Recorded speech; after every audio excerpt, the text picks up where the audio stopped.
Welcome to CreateCon. I am so excited you guys are all here. I'm excited to be here. Tonight is all about celebrating the creative process. I'm really excited actually because we have someone here that is a big-time innovator in the gaming industry with us today.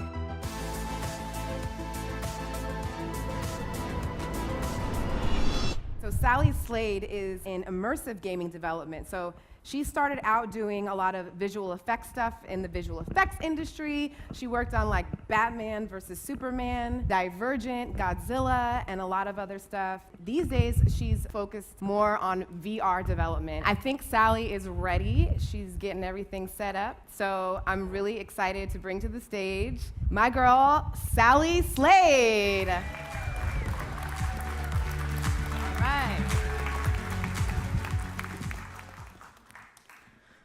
Good evening. My name is Sally Slade, and I am addressing you. Oh, thank you. I'm addressing you tonight from an intersection of art and technology, you know as the games industry. Now, gaming has become a bit of an umbrella term as we learn to embrace our new platforms of virtual, augmented, or mixed reality, and I'm really excited about it. I love these new frontiers for the challenges they present and the opportunities they offer for rich self-expression, entertainment, and socializing. I first fell in love with this medium after trying Google's Tilt Brush. Have you guys tried that? Okay, yeah. As a hobbyist illustrator, this software completely shattered my mind with its possibilities and grace. I quit my job, said goodbye to my friends, packed my stuff, and came back to LA to accommodate my newfound obsession.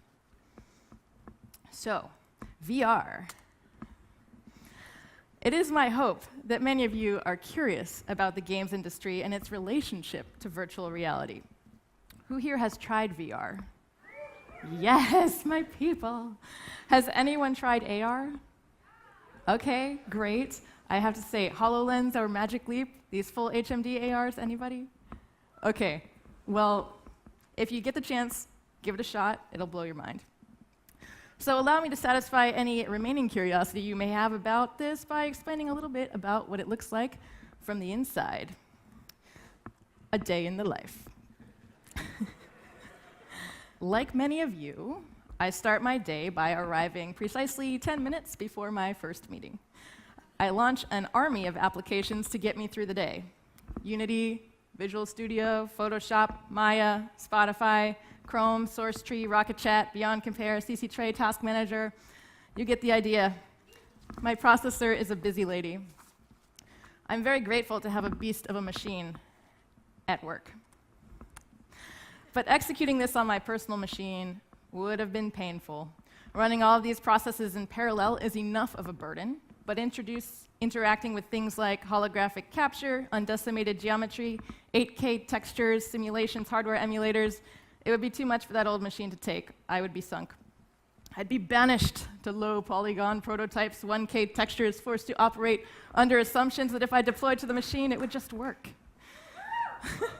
Now, don't get me wrong, it was a great machine when I bought it 4 years ago for its sole purpose of drawing Sailor Moon fan art.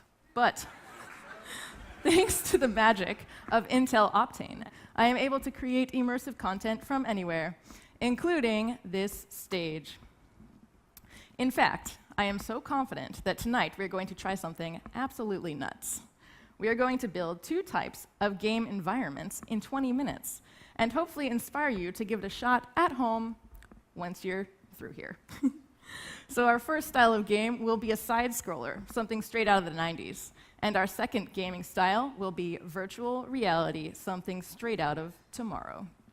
In other words, not that you would turn a classic side-scroller game into a photoreal VR experience, but you could. Okay, back to life on the inside. I begin my workday by checking my assigned tasks in Jira. Anything I can't delegate, reject, or postpone, I begin immediately. An example task might be something like, every time I touch an object in VR, I want it to light up, and then make it play a note from the theme song. And if I touch it like 5 times, play the entire theme song. I did implement this task, and it did not become irritating. In fact, the song really grew on me. Executing a task like this would involve many things. First, maybe modeling something cool in Maya, which is a content creation software for creating 3D models, animating them, and so on.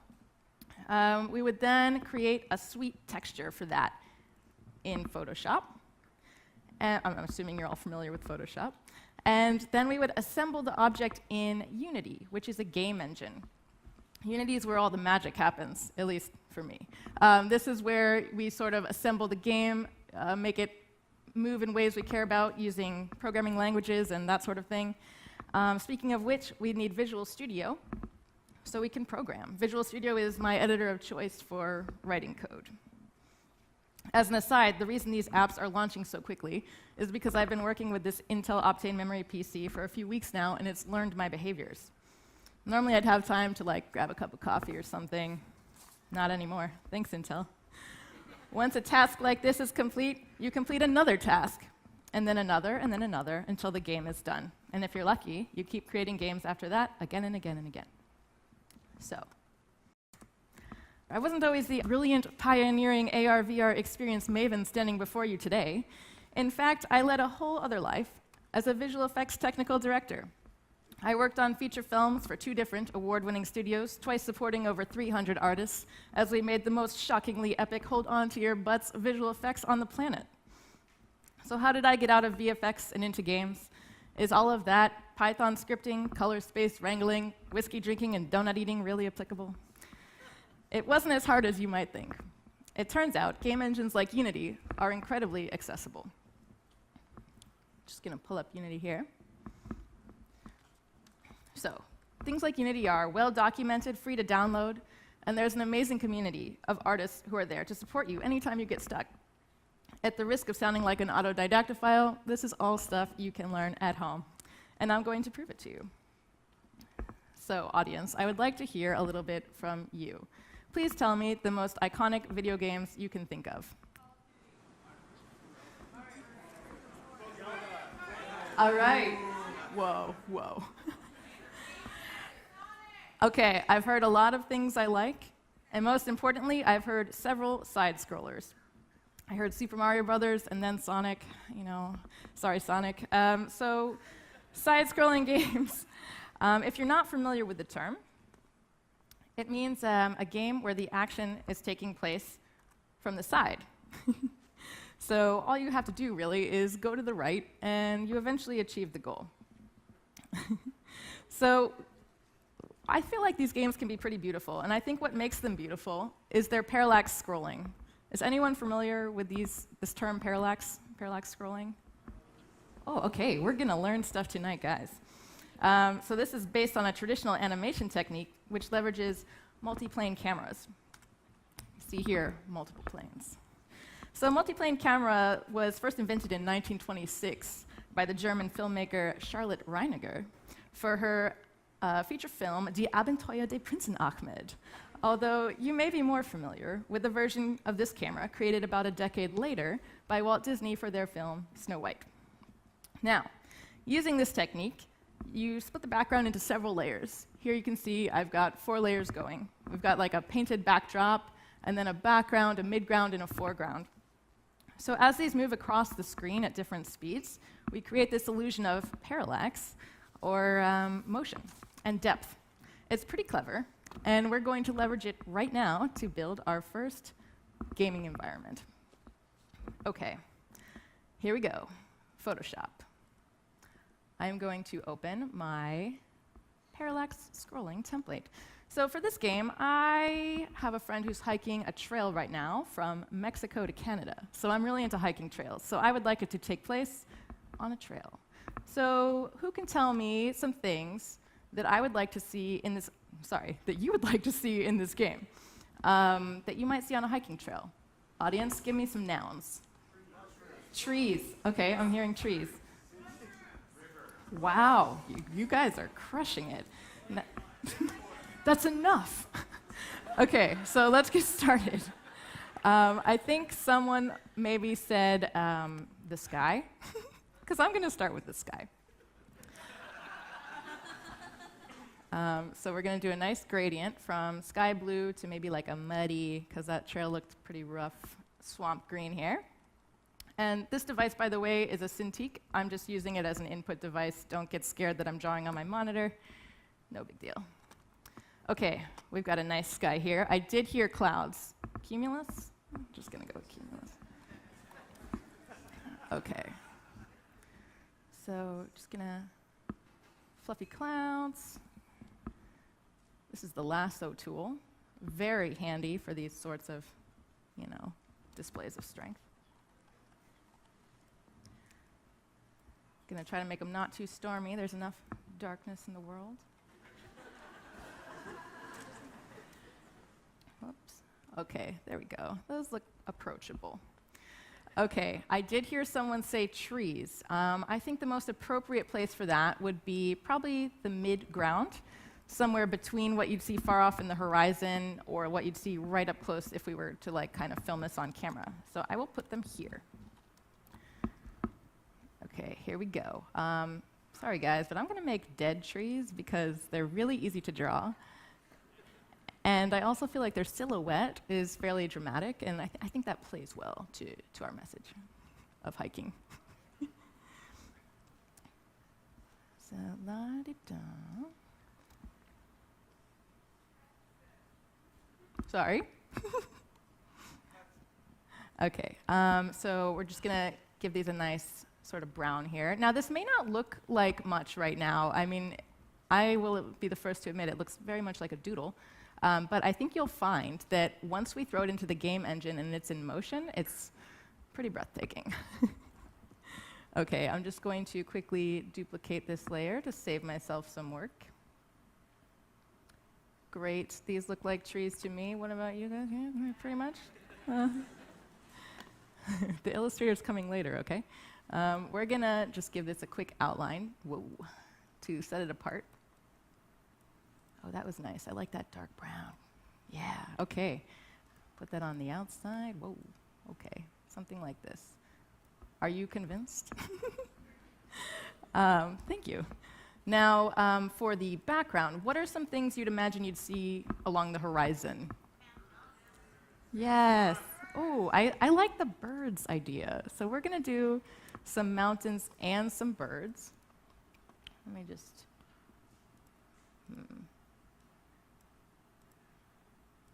merge this down here. It's important to name your layers. Don't let anyone tell you otherwise. Okay, here we are with the mountains. I want these to kind of occlude the clouds. You'll see the magic once it's animated, I promise. Okay, and we'll give them like a, how about gray?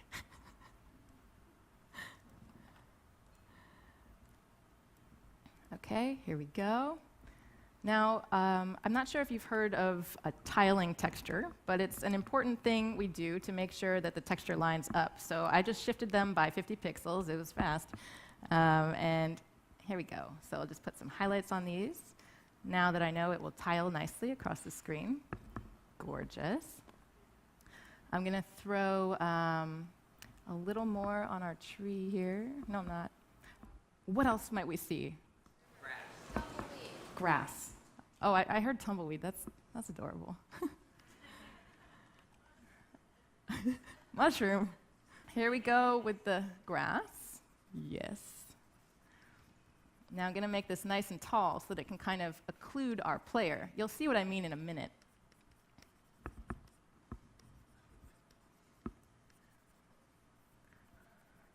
Gorgeous. All right. I think we are time to, oh wait, let me just, yeah, see, this is what I'm talking about. Gotta make sure it's seamless. Okay.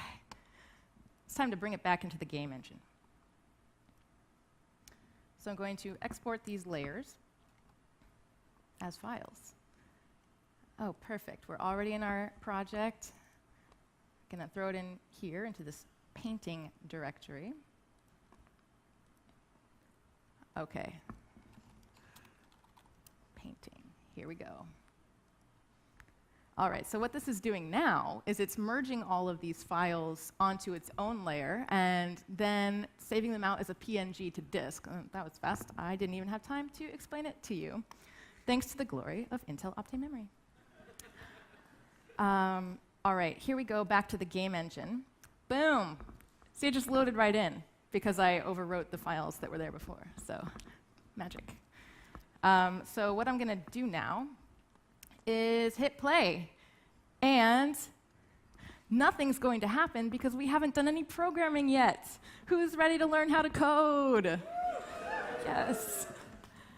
OK, what we're going to do is animate these backdrops so that they move, giving us that sweet, sweet parallax effect. Now, let's create a C# script. That is the language we'll be using this evening, aside from English. All right, here I am creating a C# script. I'm going to call it move background. OK, so once this is created here, I'm going to, all right, let's open this in Visual Studio. Now, I've done this like 1,000 times, so Optane is just on it. Opening programs is no big deal for this PC. If I were at work right now, I'd just kind of kick back and wait. But here, nah, we ready to go. Yeah. You already get for free some programming, just by launching the thing. I'm going to try to sell you on how easy it is to code, guys, because I want everyone to be an engineer. So we'll get rid of that. We don't need it. We'll get rid of these. We don't need them. The only thing we'll be using is Unity Engine. So the first thing I'm going to do is declare some numbers we can work with. Public float. OK, public means we can access it from Unity inside the game engine. Float is another kind of way you can say decimal as opposed to integer. We want like a more precise number.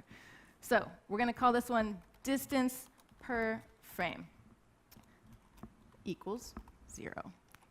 Now, what I'm saying here is that these textures, as you can see, I've got the trees selected right now. Remember, those are trees. And we've got our renderer component here with a material on it. Stay with me now. So this material is in our renderer. And if we select it down here, it's that PNG we just saved out from Photoshop. And if we were to offset this, see how the trees move? Imagine if we offset it once every frame, like how it would just animate super smoothly. So that's what we're going to be achieving right now in C#.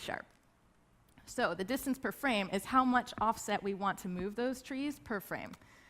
I'm setting it to 0 here because we're going to go in using Unity and set it individually for each little layer there, the trees, the sky. OK, next one, private float. Private because this time we don't want to see it in Unity. We just want to see it here in the text editor. We don't want Unity to mess with it. We'll call this total distance. And right now, it's also 0. OK, look, they even bothered to tell us that it's called once per frame. So already we know what we're doing. So here, we're going to do a little calculation. We're going to calculate the total distance. We want to know where that texture is going. So we're going to say it equals what it was the previous frame, right now, 0, plus the distance per frame. You'll notice that it's auto-completing. Super handy. Distance per frame times, I'm being super verbose here, by the way, times 1, because this is how many frames we're dealing with. OK, next, we'll get component renderer. Stay with me, guys. The renderer component is that thing we were just clicking on here in the Unity engine. This guy is what we're grabbing with the code. Like, the code and the game engine just go hand in hand. It's beautiful.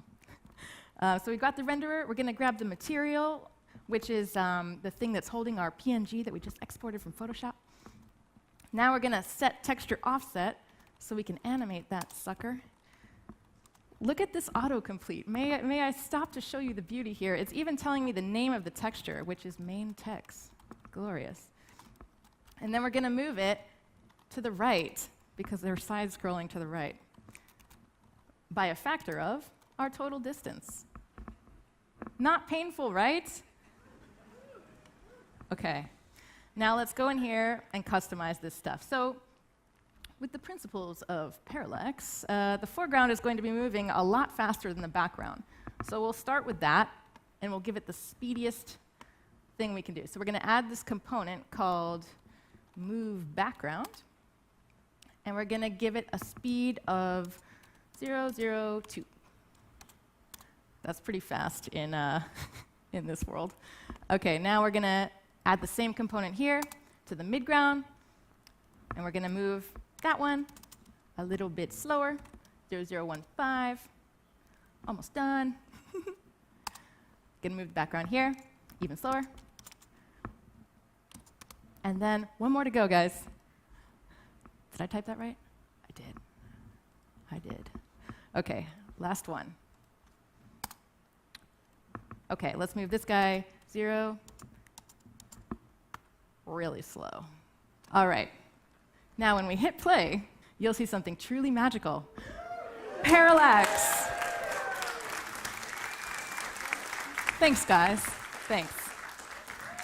Now, if you find me after class, I'll teach you how to do cool things like move the hero around, make her jump. Okay. Now, I'm glad we've pushed your minds to the limit with this lesson, but now it's time to push this PC to the limit with some really cool VR environment building. What I'm looking at here is a beautiful empty scene, which we will populate with photoreal assets that are 8K, which means 8,000 pixels by 8,000 pixels. This would bring my old PC to its knees, man. This is wild stuff. Let us begin. So I'm going to start by bringing in some ground. Okay, so this is our ground. It's pretty muddy because I don't know about you guys, but I've been hiking and it's miserable, so I'm just going to reflect that here with this mud. I'm also going to add some rock-like walls so that once you're in the virtual environment, you feel secure because you've got, a boundary between you and the unknown. Now, looking at this, I'm a little bit dissatisfied actually with this mud. It's like a little too matte. It's not shiny enough for my taste. So what I'm going to do is something really nuts. We're going to mix this live. So this is an application that is used to mix these like heavy-duty textures together. I've rarely had the privilege to use this app because my personal computer couldn't support it. But this one can. So, gonna pull in this mud. And what it's doing now is it's reading in all these layers that bring up the mud. So we've got like a reflection path, like a bump map, all kinds of stuff. This is really, I'm blown away. Okay, check it out. This mud is already looking cool, but I want to show you, look how cool this is. I can just make it really, terribly gross. I would not even let my dog hike through that. Maybe something a little more modest, like this. Okay, what I'm going to do now is export this texture that we just mixed on the fly incredibly to this mud directory here. Perfect. And then we're going to just export 4 maps. So what it's doing now is it's taking these gigantic textures and compressing them down to files that Unity can read. Oh, it's already done. I'm just going to stop explaining. It's done. So we're going to open Unity now. It's caching those files back, and it's going to allow us to create a new material that we can put on our old lame mud with this new shiny mud. Let's do it. Oh, I minimized it in my excitement. Okay. I believe I put it here. Yes, mud, perfect. We're going to do create new material. Going to call it new mud. And then we're going to populate this bad boy. Going to drag the albedo pass, which is a fancy word for color. Normals, so the light knows which way to bounce. Fix them automatically. Then we're going to pull in this roughness pass. And what are we missing? Displacement pass. Cool. Let's see how this is looking. Oh yeah, shiny mud. Look at it reflect those clouds, right? Okay, cool stuff. Okay, now moving on. Let's keep populating this little world we're gonna hike through. I want piles of rocks. There they are. And those broken trees I love. Here we go. Dead trees, ladies and gentlemen. Ooh, look at this guy. He is far too saturated. I mean, I don't know if you see what I'm saying, but that guy is pink in a gray and blue world. So we will quickly rectify that.